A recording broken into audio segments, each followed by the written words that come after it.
Aisyah Nazai, mahasiswa dari kampus Universitas Wadai Jati, semester 4. Di video kali ini, aku akan sedikit membahas materi mengenai implementasi kinerja dalam manajemen sumber daya manusia. Tolong disimak videonya baik-baik ya. Bye!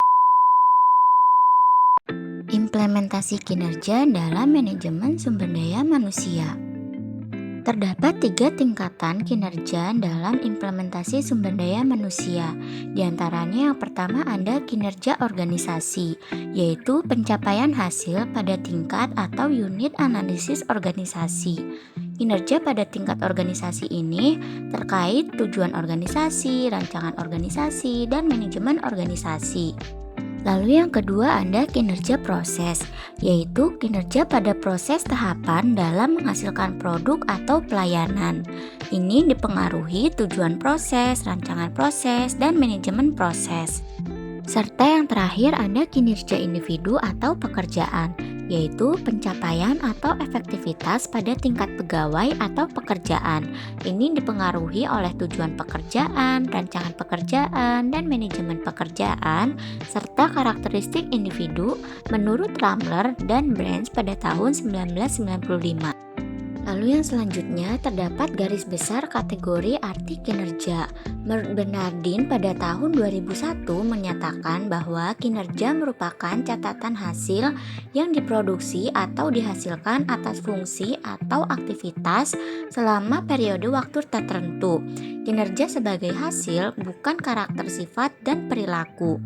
Sedangkan menurut Richard pada tahun 2003 menyatakan bahwa kinerja sebagai hasil juga terkait dengan produktivitas dan efektivitas.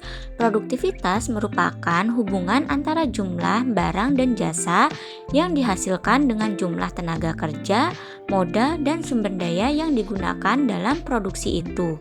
Adapun kesimpulan dari 2 pendapat ahli di atas yaitu kinerja merujuk pengertian sebagai perilaku merupakan seperangkat perilaku yang relevan dengan tujuan organisasi atau unit organisasi tempat orang bekerja. Kinerja merupakan sinonim dengan perilaku. Kinerja adalah sesuatu yang secara aktual orang kerjakan dan dapat diobservasi. Kinerja mencakup tindakan-tindakan dan perilaku yang relevan dengan tujuan organisasi. Kinerja bukan konsekuensi atau hasil tindakan, tetapi tindakan itu sendiri. Pendekatan pengukuran kinerja. Yang pertama itu ada pendekatan ukuran standar kinerja dalam melakukan pengukuran. Di antaranya yaitu ada pendekatan personality traits, yaitu mengukur kepemimpinan, inisiatif, dan sikap. Lalu yang kedua ada pendekatan perilaku, yaitu mengukur umpan balik, kemampuan presentasi respon terhadap komplain pelanggan.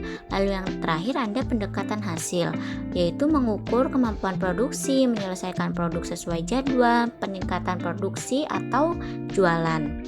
Lalu adapun aspek pengukuran kinerja diantaranya yang pertama ada produktivitas, yang kedua ada kualitas, yang ketiga ada ketepatan waktu, keempat putaran waktu, kelima penggunaan sumber daya, serta yang terakhir yaitu biaya. Lalu yang selanjutnya jenis ukuran kinerja. Yang pertama itu ada ukuran uang seperti pendapatan, pengeluaran, serta pengembalian. Lalu yang kedua ukuran upaya atau dampak seperti capaian sasaran, penyelesaian proyek, tingkat pelayanan, dan kemampuan mempengaruhi. Serta yang ketiga yaitu ukuran reaksi seperti penilaian rekan kerja, pelanggan, pemegang pekerjaan lainnya. Serta yang terakhir ada ukuran waktu seperti pelaksanaan kerja dibandingkan jadwal, batas akhir, kecepatan respon, dan jumlah sasaran. Lalu yang selanjutnya ada ukuran kinerja dalam dimensi kualitas.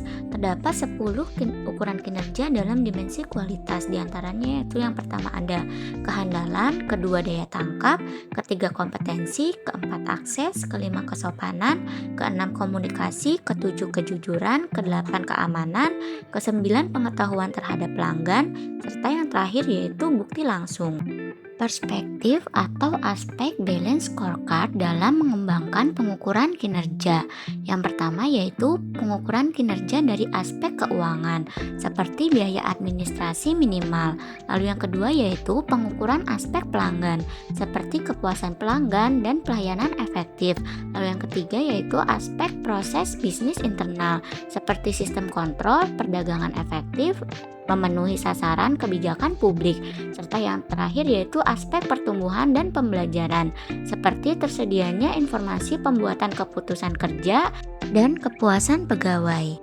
Indikator untuk mengukur kinerja organisasi. Yang pertama ada produktivitas, kedua kualitas layanan, ketiga responsivitas, keempat responsibilitas, serta yang terakhir ada akuntabilitas. Lalu yang terakhir ada unsur yang terdapat dalam kinerja. Yang pertama ada hasil-hasil fungsi pekerjaan, lalu yang kedua faktor-faktor yang berpengaruh terhadap prestasi kerja pegawai, yang ketiga pencapaian tujuan organisasi, keempat periode waktu tertentu, kelima tidak melanggar hukum, dan yang terakhir yaitu sesuai dengan norma dan etika. Sekian materi pembelajaran video kali ini, jangan lupa untuk like, komen, dan subscribe. Bye-bye.